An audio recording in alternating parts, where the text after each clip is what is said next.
Class 9 प्रश्नावली 1.6। पहला प्रश्न है, ज्ञात कीजिए 64 की घात 1/2। 64 की घात 1/2 दे रखा है, यानी कि ये दे रखा है हमको। यदि हम घात के रूप में ना लिख के इसको हम 64 का वर्गमूल लिख सकते हैं, है ना।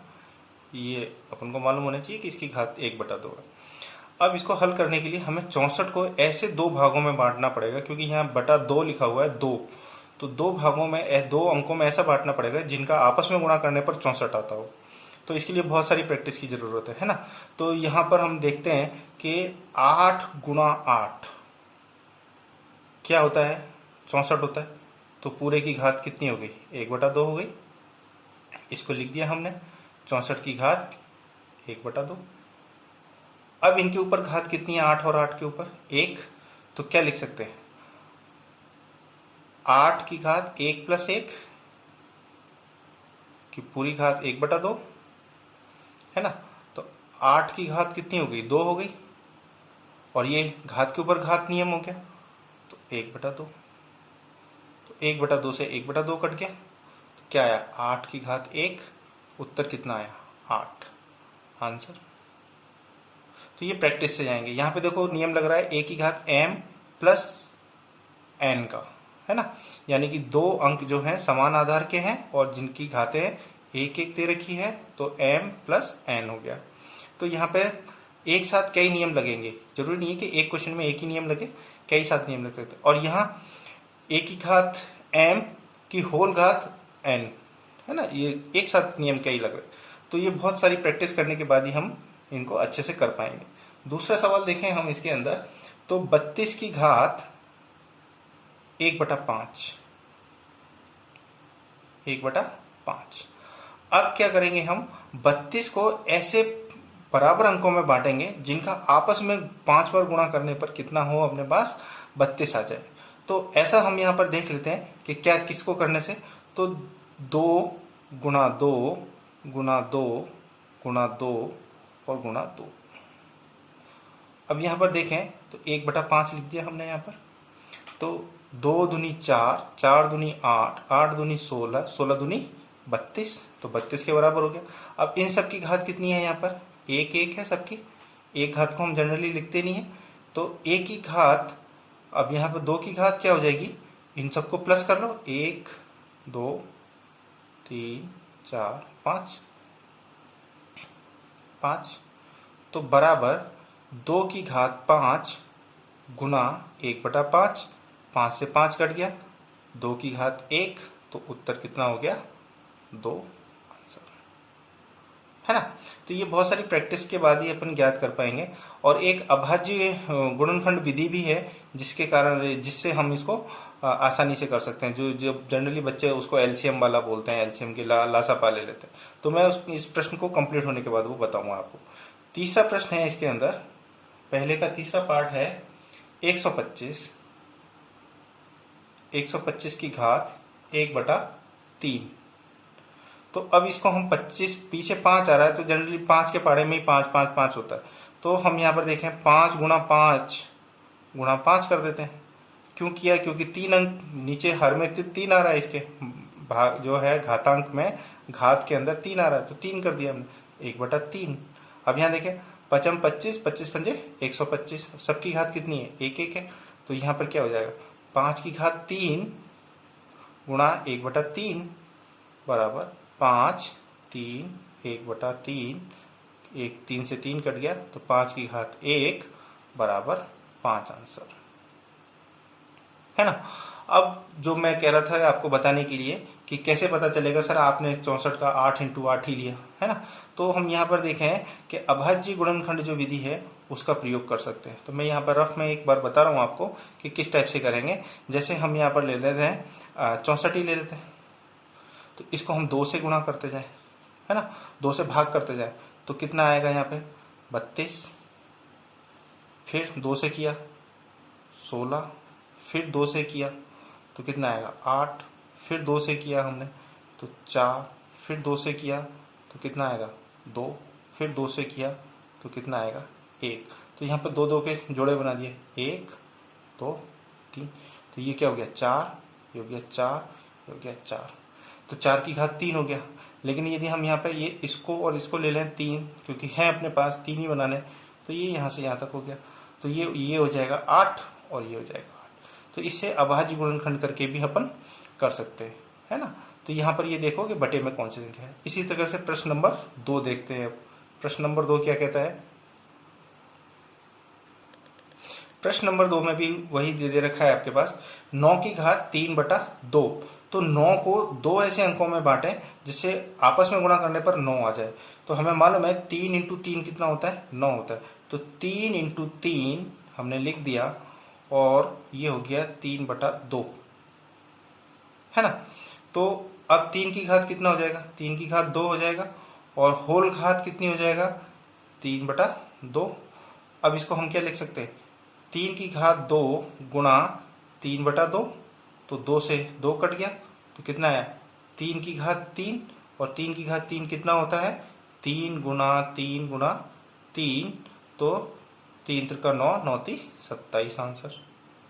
हमें ये देखना है कि हर में कितना अंक है, उसी हिसाब से हम इसको हल करेंगे। दूसरा इसी का भाग दूसरा देखते हैं। 32 की घात 2/5। तो 32 को कितने भागों में देखना है? 5 भागों में। तो ये हमने यहाँ पे कर रखा था, इसलिए अपन को थोड़ा सा सहायता मिल जाएगी इससे। तो क्या लिखेंगे? 2 × 2 × 2 × 2 × 2 की होल घात 2/5। तो कितना हो जाएगा? 2 की घात 5 की 2/5। तो 5 से 5 कट जाएगा तो 2 की घात 2 बराबर क्या हो जाएगा? 2 × 2 बराबर 4 आंसर। नेक्स्ट क्वेश्चन है 16 की घात 3/4। अब 16 को हमें 4 भागों में बांटना है ना। तो यहाँ पर हम देखें कि 2 × 2 × 2 × 2। देखो 2 दूनी 4, 4 दूनी 8, 8 दूनी 16। तो ये हो गया। और 3/4 तो क्या हो गया? 2 की घात 4 की पूरे की घात कितनी होगी? 3/4। 4 से 4 कट गया यानी 2 4 यूं 3/4 ये आपस में कट गया। तो कितना हो गया? 2 की घात 3 जो किसके बराबर होता है? 8 के बराबर आंसर। तो इस तरह से हमें यहाँ हर वाली जो है घातांक को देखना है और उतने ही हिस्से में उसको बांटना है ना। गुणनखंड करना है, उतने ही गुणनखंड करना है। तो अब दूसरा इसका आखिरी सवाल देखते हैं। 125 की घात 125 की घात कितनी है? -1/3 दे रखी है। तो माइनस होगा बाद में हम हल करेंगे। पहले हम 125 को क्या लिख सकते हैं? हम 5 की घात 3 लिख सकते हैं या 5 × 5 × 5 लिख सकते हैं, क्योंकि पहले सवाल कर रखा है हमने, इसलिए अपन को याद है ये -1/3। तो 5 की घात 3 हो गया और होल घात हो गया -1/3। तो 5 3 1/3 माइनस का कट गया तो क्या आया? 5 की घात -1।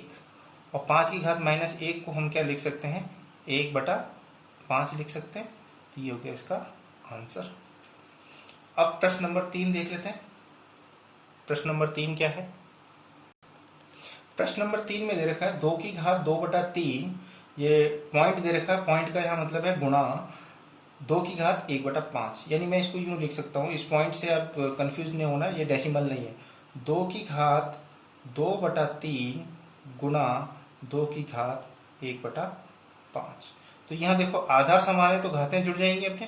तो 2 की घात कितना हो जाएगा? 2/3 प्लस 1/5, है ना। अब यहाँ पे भिन्नों को हल करना आना चाहिए, है। तो भिन्नों को हल कैसे कर लेते हैं? मैं यहाँ पे रफ में आपको करके बता रहा हूँ कि 2/3 प्लस 1/5। तो इनका लघुत्तम लेंगे। लघुत्तम क्या आएगा? 3 × 5 ही आएगा, क्योंकि दोनों ही अपनी क्या है? अभाज्य संख्या है। तो यहाँ तो क्या हो जाएगा? 2 × 5 हो जाएगा प्लस ये कितना हो जाएगा? 3 × 1 हो जाएगा। तो क्या हो जाएगा? 10 प्लस 13, 13/15, 3 में से 15। तो क्या हो जाएगा? 2 की घात 13/15 आंसर। नेक्स्ट क्वेश्चन है दूसरा 1/3 की घात 3 के पूरे की घात 7। तो इसको हम लिख सकते हैं 1 की घात 7 बटा 3 की घात 3 गुणा 7। तो 1 की घात 7 करें चाहे 8 करें कोई भी मतलब नहीं है, एक का एक ही रहना है। और 3 की घात 3 इंटू 7 करेंगे तो कितना हो जाएगा, 3 की घात 21, 7 या 21, ये हो गया इसका आंसर। अब हम यहाँ पर देखें तीसरा क्वेश्चन देखें अपना कि 11 की घात 1/2 और 11 की ही घात 1/4 है।